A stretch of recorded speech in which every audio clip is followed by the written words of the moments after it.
All right, welcome back in here to Live Now from Fox. I'm Andy Mack. Thank you so much for joining us as we continue to follow the latest as Vice President Kamala Harris, the presumptive Democratic nominee on that side of the aisle, expected to make her announcement, a selection of a running mate. And we do have a live picture right now outside of her residence, the Naval Observatory there in Washington, D.C. They did just zoom in on the license plate, and it did say Kentucky, but maybe that referencing Andy Beshear, we're not sure. Reports coming in that she's meeting this weekend with Pennsylvania Governor Josh Shapiro, Minnesota Governor Tim Walz, and also, of course, the senator out of Arizona, Kelly as well, Mark Kelly. So potentially we'll see who she comes and who she picks. They're supposed to make an announcement by Tuesday. That announcement coming in Pennsylvania, so that might allude to who it is.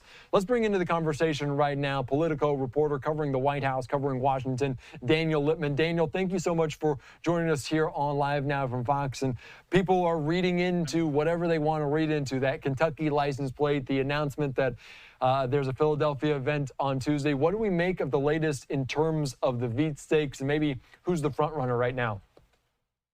Yeah, it was kind of interesting. Yesterday, my colleague Holly Otterbein had a story, a scoop about how John Fetterman, the senator from Pennsylvania, a Democrat, he has been telling the Harris camp, don't pick Shapiro because he's too personally ambitious. Which is kind of an odd thing to sling at a politician because these politicians are all ambitious, and Fetterman is as well. But I think that the smart money that I'm hearing is on Josh Shapiro as the front runner. Since Pennsylvania is a crucial state, it's very hard for Harris to win the election without Pennsylvania in her category. Someone like Tim Walz, while he's very popular with liberals, he coined the weird phrase about Trump. You don't really need Minnesota. You don't need to flip Minnesota since that's a pretty solidly blue state. And Mark Kelly, he is pretty young in the Senate in Senate terms, and I've heard that he is not. He wasn't the best debater against Blake Masters a couple years ago when he won. And so debates are going to be very important since there might not even be a debate in the presidential level, and we could see a debate for vice president. Yeah, that is a very good point. And obviously, maybe the favorite right now is Josh Shapiro. And there's also maybe leaked videos out there that it's Josh Shapiro. Is it maybe an over-reporting situation where all of these people are looking into so many things and it might just be the simplest option that is ending up being the correct option? Likely, but we just don't know yet. Yeah. The test today, she was kind of doing all of these in-person interviews to gauge her own personal chemistry with her choice, since if she wins in November, this is going to be her closest colleague in the White House. She needs to get along with that person very well and make sure that they are ready to be vice president and that they can be a benefit on her ticket. And so Shapiro, he has a proven track record in terms of appealing to rural voters, and that might counterbalance some of her strengths already. Since she's from California, from San Francisco area, and LA, not traditionally the best way to learn how to reach rural Wisconsinites and people from, Georgia, if they're not from the suburbs. And so that's Shapiro won his race by going into lots of towns that are suffering economically.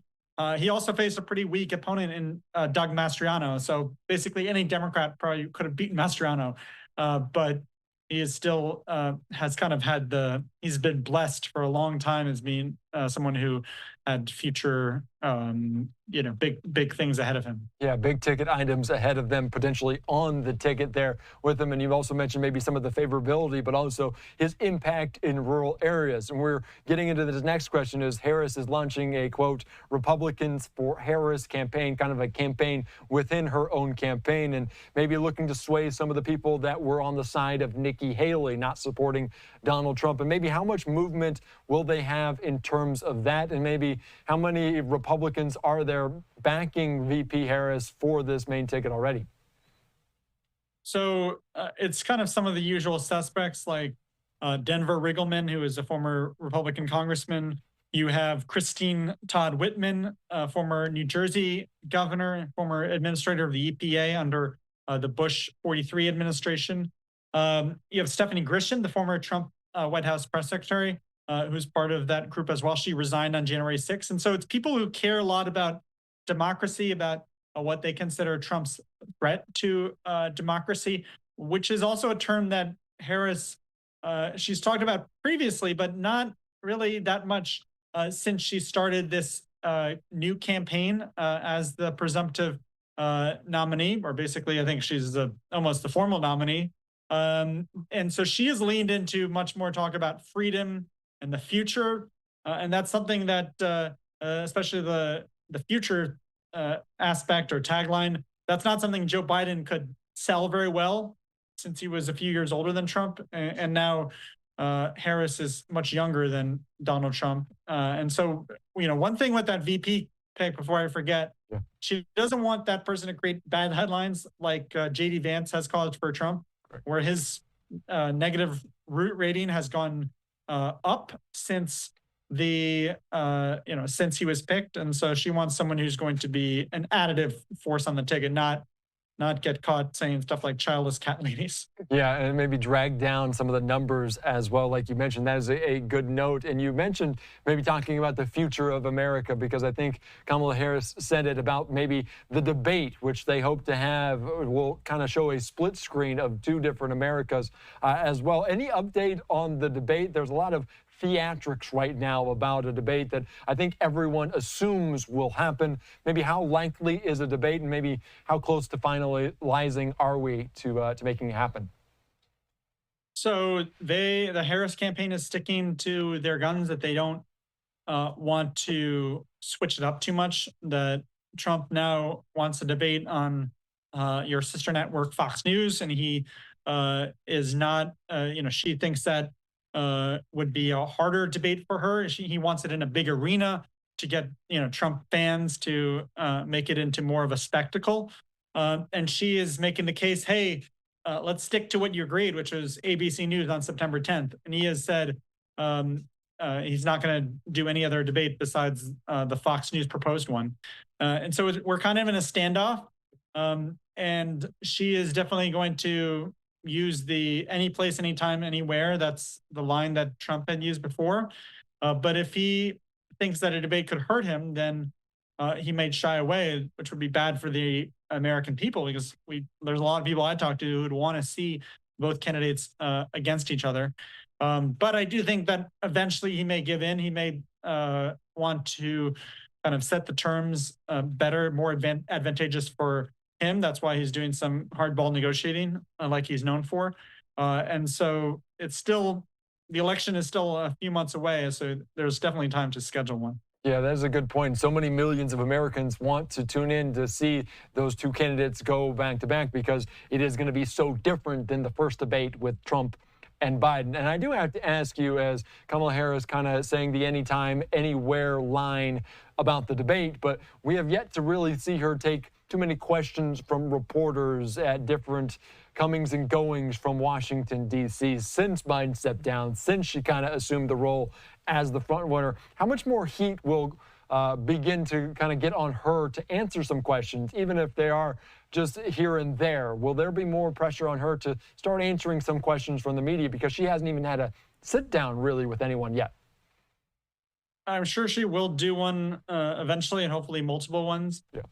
But I think that the Trump campaign is, they can't make their entire platform that she doesn't do interviews with the media. They've called the media fake news and repeatedly, and I think Trump uses that in every rally. So it's a little ironic for him to say, well, oh, no, actually, you should talk to the media. He does interviews, doesn't do a lot of ones with especially, critical media outlets. And so, but I think that's something that's important. But I also don't think it gets him a lot of votes by talking too much about it, because at the end of the day, Americans will care about what affects their own pocketbooks, what affects their family, what they think should the future of America be, not based on how many questions they take from us in the fourth estate.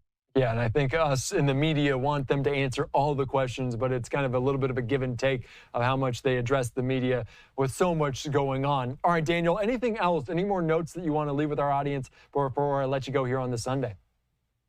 No, I think it's going to be like, I would be surprised if she doesn't pick anyone besides, if she picks someone besides Shapiro, given that she's having the rally on Tuesday in Philadelphia and Pennsylvania. And so it would be kind of a slap in Shapiro's face if he is not picked. But if she picks someone else, then he's probably going to be there as a loyal supporter of Democrats. And so either way, he'll be there, but it would be his supporters in Pennsylvania would be not that thrilled, of course, if he is not picked. Yeah, that would be an interesting optic, to say the least, if Shapiro is there but not the pick in Philadelphia on Tuesday at this maybe announcement, this campaign rally. He'd have to do the forced smile and say, everything's great. Yeah, and that would be put maybe Philadelphia or Pennsylvania at odds come the election, which Democrats really can't do. All right, Daniel, thank you so much for breaking it all down. I appreciate your time here on this Sunday. Thank you for having me. All right, thank you so much. All right, we're continuing on here on Live Now from Fox. A great conversation there as we're continuing to detail the Veep stakes and who Vice President, now the Democratic presumptive nominee, Kamala Harris, could be come the running mate. As a live picture there outside of the Naval Observatory. We're seeing cars coming and going, lots of reading in between the lines about who that could be. We're expected to know that name, that announcement in the coming days. I'm Andy Mack. We're back after this.